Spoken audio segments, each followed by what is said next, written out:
Hello, this is Michael Silva. In this episode, we are going to talk about advertising that works and advertising that doesn't.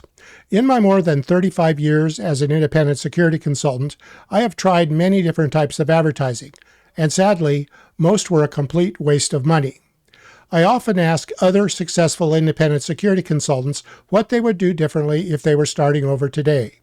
One of the answers is almost always, I wouldn't spend so much money on advertising that didn't work. I very much wish that I could just place an ad somewhere and just have the business start rolling in. But unfortunately, it doesn't work that way, at least not for me. That is why I have developed the many other ways of promoting my services that I have described in other episodes within this series of videos. With that being said, some advertising does provide limited value when used as part of an overall sales and marketing program. Let's discuss some commonly used advertising options that are available to the independent security consultant. Number 1, advertisements within publications. There are numerous publications directed towards specific industries such as healthcare, property management, hospitality, retail stores, warehousing and distribution, and many, many others. While in the past most of these publications were available in print form, most have either partially or fully transitioned to a digital magazine format. Most of these publications provide opportunities for sellers of products and services to place advertisements. The cost of these ads varies depending on the publication, the number of subscribers receiving it, the size of the ad being placed, and the number of times that the ad is run. For example, a consultant targeting hospitals might consider placing an ad in the Journal of Healthcare Protection Management. A full-page ad in this publication currently costs $2,000. On the other hand, a consultant targeting facility managers might choose to place an ad in the International Facility Management Association's publication. The cost of a full-page ad in this publication currently costs around $3,000, with a half and quarter-page ads being available at $2,250 and $1,850 respectively. The two examples that I just gave are for national publications. Some local or regional publications offer ads at a much lower cost, some for $200 or less. Over the years, I have tried placing ads in various publications and have never gotten a single response. Not even one. While you may have better luck, I consider most advertising of this type for the independent security consultant to be completely worthless. Number 2, directory listings. There are numerous directories where the security consultant can be listed as a provider of consulting services in their specialty. These directories are published by various trade organizations in the security, legal, and healthcare professions, as well as organizations that represent industries such as property management, cannabis, gaming, and many others. The majority of these directories are now offered online, although a few organizations still continue to produce printed directories. While some organizations offer free listings to their members, some require the payment of a fee to get a listing.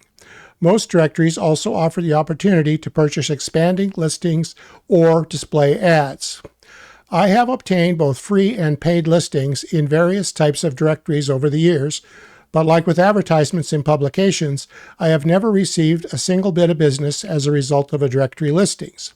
Other security consultants that I have spoken with have reported similar results. One notable exception is forensic consultants, who report that having a listing or ad in one or more of the directories used by lawyers to find experts is essential, especially when just getting started in forensic work. Once they have established a reputation and start getting referrals from other lawyers, the directory listing becomes less important. Not all forensic directories are the same. You should do your research to determine which ones might work best in your particular region or area of practice. Two widely used directories are the Juris Pro Expert Witness Directory and the Seek Expert Witness Directory. These are widely used by forensic security consultants. Trade show booths. Many organizations put on trade shows at the national, regional, or local level.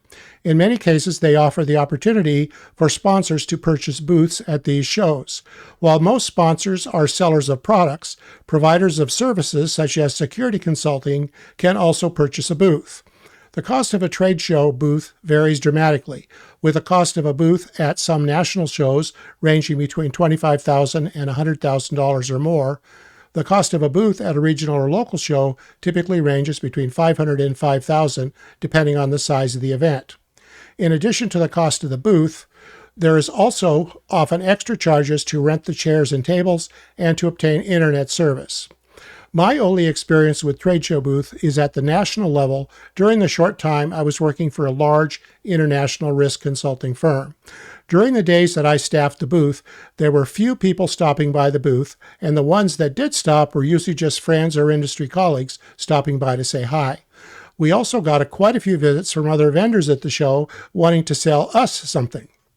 Over the 3 days of the event, we may have obtained 3 or 4 legitimate leads, which was definitely not worth the cost of renting the booth and paying for the time and travel costs necessary for our employees to staff it.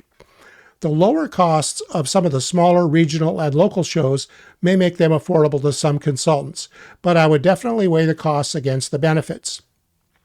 In some specialties, a booth at the right trade show might make sense, but I suspect that for most of us, there are better, more cost-effective ways to reach potential clients. Promotional products. Some consultants have promotional items that they give away to clients, potential clients, and influencers. These items can include pens, paperweights, keychains, flashlights, coffee mugs, hats, and a wide variety of other products.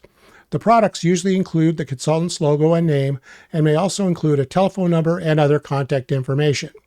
The intended goal of these products is to keep the consultant's name in front of potential clients and influencers. I have personally not used promotional products as part of my marketing program, but have received numerous promotional items from other consultants and suppliers of security products. In most cases, the item that I am receiving is of little value to me, and it quickly gets disposed of. The last thing I need is another cheap pen or keychain that I will never use. In rare cases, I will receive something that I find worth keeping. An example is a cell phone stand that I received from another well-known security consultant. I find this stand to be extremely helpful, and it sits in a prominent location on my desk, reminding me of this consultant every day. If you do choose to use promotional products for marketing, I would suggest that they be unique, of high quality, and likely to be used by the people who receive them. I think that it is far better to give out a smaller quantity of more expensive items that are likely to be used than it is to give away mass quantities of inexpensive items that are likely to be thrown away. Everything that I have just discussed is based on my own personal experiences. If you have the money to spend, you may wish to try a few of these options on your own, but just don't have unrealistic expectations or spend money that you can't afford to lose.